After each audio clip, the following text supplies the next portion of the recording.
Mesdames, Mesdemoiselles et Messieurs, bonjour et bienvenue sur Contact Pro Live.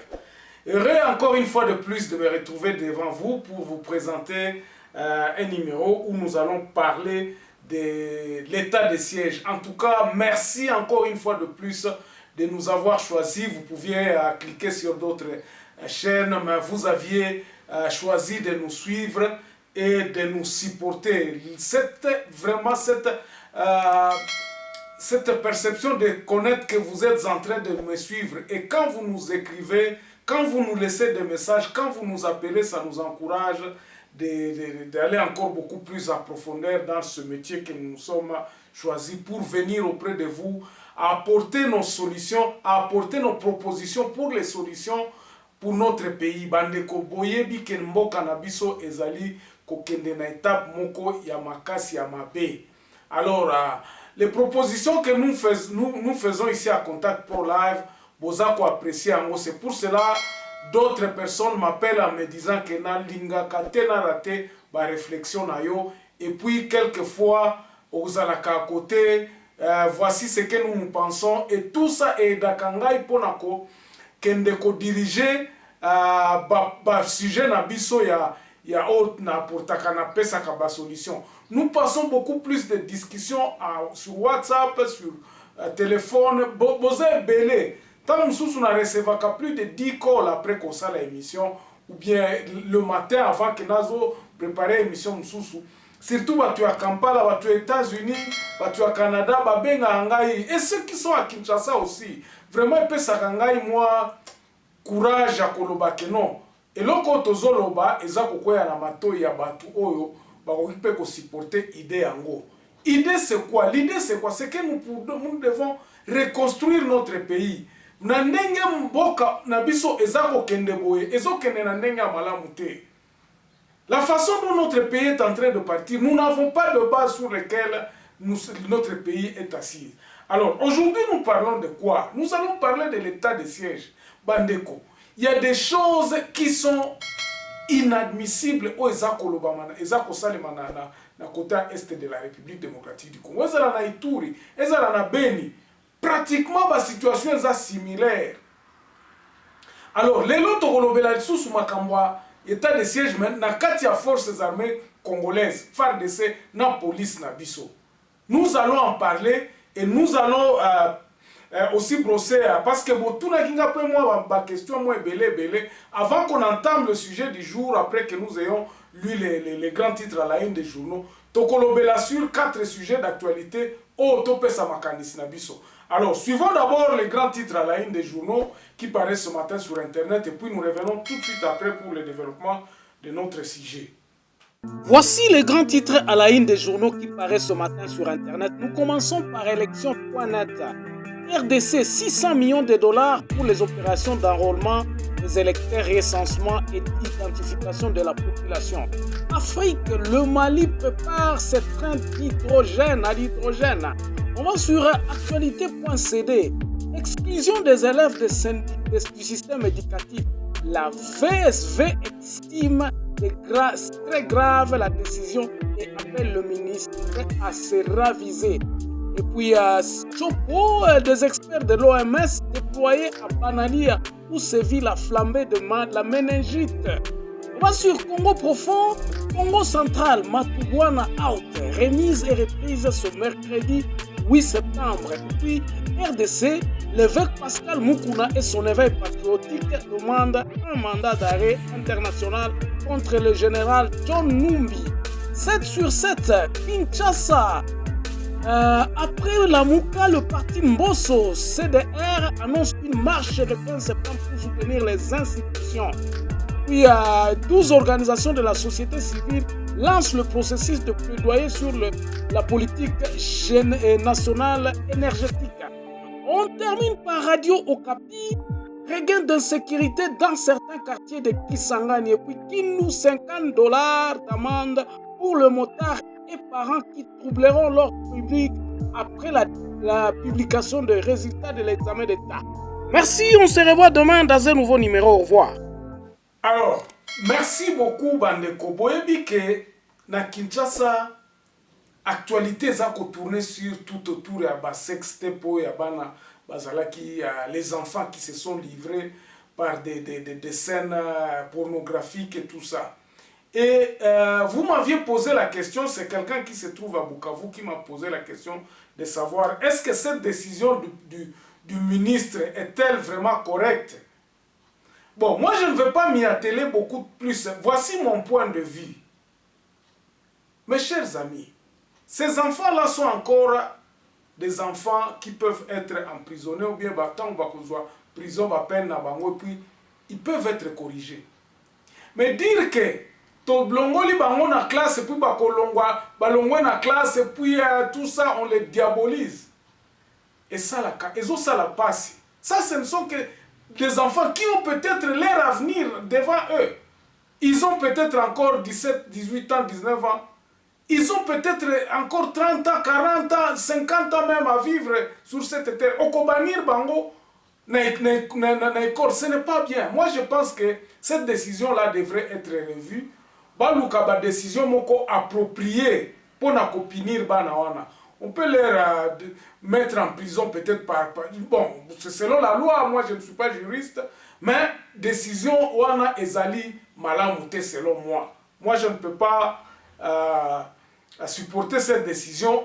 On les diabolise carrément, on dirait baza baraté à la société. Et ceux qui font la prostitution tous les jours, sextape ya ba politicien o ebima boy. Est-ce que balongola bangona misala? Voilà. Deuxième sujet au tolingeto brossé nango ezalaki gouvernement lobby à lobby, on va mettre 600 millions de dollars pour l'enrôlement et les recensements et l'identification à la population en vue de la préparation à l'élection il y a 2023. Bandeko. Bon, j'espère que ça va se faire de cette façon-là. Mais, enrôlement en haut, na identification à la population, et kozala kakana pour les élections de 2023, et l'identification du Congolais définitif, au Congolais à Kobotama, quels sont les processus qu'on met en place pour que l'identification soit automatique? Et je crois que la commission Oyo, j'espère, je vais en revenir demain parce que demain, je vais en revenir. Et que ça, vous allez voir, j'en parlerai demain. Troisième sujet, au Bolinga qui n'a la population de Mambasa, Bomaki FARDC Moko, ou Aoutaki Koboma civil. Alors, les justice populaire. Bandeko, nous allons en parler ici aujourd'hui dans l'état de siège, parce que nous en parlerons dans l'état de siège. Yasuka Zalaki, juridiction, il y a jugement, il y a général Numbi. Moi, je ne connais pas, en tout cas, je ne sais pas. Ça, il faudrait que les juristes puissent nous informer sur quelle juridiction générale où il y a 4 étoiles devrait être jugée. La question ici, je ne peux pas vous les répondre parce que Nazar juriste était. Mais nous pensons que ceux qui, il y a des juristes parmi nous, ils peuvent nous éclairer. Réponse à la question. Comme ça, nous allons en parler dans nos émissions. Alors, entrons dans le vif de notre sujet d'aujourd'hui. L'état de siège, comme vous l'aviez lu dans le titre, l'état de siège 4 mois après. Bandeko, nous constatons selon point de vue à armée FARDC Nabiso, que non bazo sala musala malam musala ezokende bien, selon eux, que petit à petit babilo kwane kosila. Mais pendant ces 4 mois, on ne nous a jamais identifié l'ennemi. Ennemi a ça identifiable été. Jusque-là, on ne connaît pas quel est le profil d'un ADF. L'armée ne nous a pas dit que Bastion et ADF Zaboé. Nous avons fait ceci pour que tout éliminer le phénomène ADF. Je ne sais pas ça si ce sont les secrets militaires ou comme 4 mois après la déclaration de cet état d'urgence. de siège plutôt. Donc, il n'y a pas progression. Donc, rien n'a progressé. On a mis les militaires à la tête de ces deux provinces. Qu'est-ce que nous constatons au sein de FARDC? D'abord, une déclaration qui a éclaboussé tout le monde. Le président de la République lui-même dira que non, mafia moko ezali kuna. Batu bazako likoiba mosolo ya nani ya oza destiné na état de siège wana. Mbongo ebimaki, je ne sais pas. Je n'ai jamais entendu un budget alloué à cet état de siège. Mais le président tout simplement avait déclaré que tous les moyens seront mis à la disposition de ces militaires-là, qui sont à la tête de ces deux provinces, pour que l'état de siège ait réussi. Quelle est la réussite de l'état de siège? Quand est-ce que nous allons dire que l'état de siège est en train de réussir? C'est ça la question. Musala otopesa kibino ezako sila, ezako simba, tango nini. Saga nito tutasema, état de siège inakamata, en tout cas na tunapatia force armée na yetu, tunaipatia longonya, tunaisupporte, tunasema asante kwa kazi kabambi yenye biko wanafanya. Kazi yenye balibapatia ya état de siège ni nini? Ça, il faudrait que nous puissions le savoir. Quel est le travail de cet état de siège? Il était question de gérer les provinces, il était question de rétablir la paix, il était question de terminer les massacres. Aujourd'hui, nous devons en parler. Et il faut que l'armée elle-même, le FARDC, je crois que Baza Bayebi, pourquoi est-ce qu'ils ont été mis à gérer la province? Est-ce que c'était une gestion normale à la province, comme ce sont des militaires, comme les militaires sont à la tête de province? Est-ce que les criminalités, ou bien les tueries, ou bien les coups de feu se tairont d'elles-mêmes parce qu'il y a des militaires qui sont à la tête de province? Y a-t-il des opérations à faire pour l'armée afin de terminer cette situation de massacre et d'insécurité qui règne dans ces deux provinces? Ça, ce sont des questions que l'armée doit nous dire pour déterminer si cet état de siège est en train d'avancer ou non. Avant l'état de siège, y a-t-il combien de morts en Ituri? Y a-t-il combien de déplacés? Y a-t-il des villages combien qui sont vidés de leur population? Aujourd'hui, pendant l'état de siège, est-ce que les populations sont retournées dans leur village? Est-ce que dans nos routes, il y a de la sécurité? Est-ce qu'on peut quitter Mambasa jusqu'à Beni sans problème?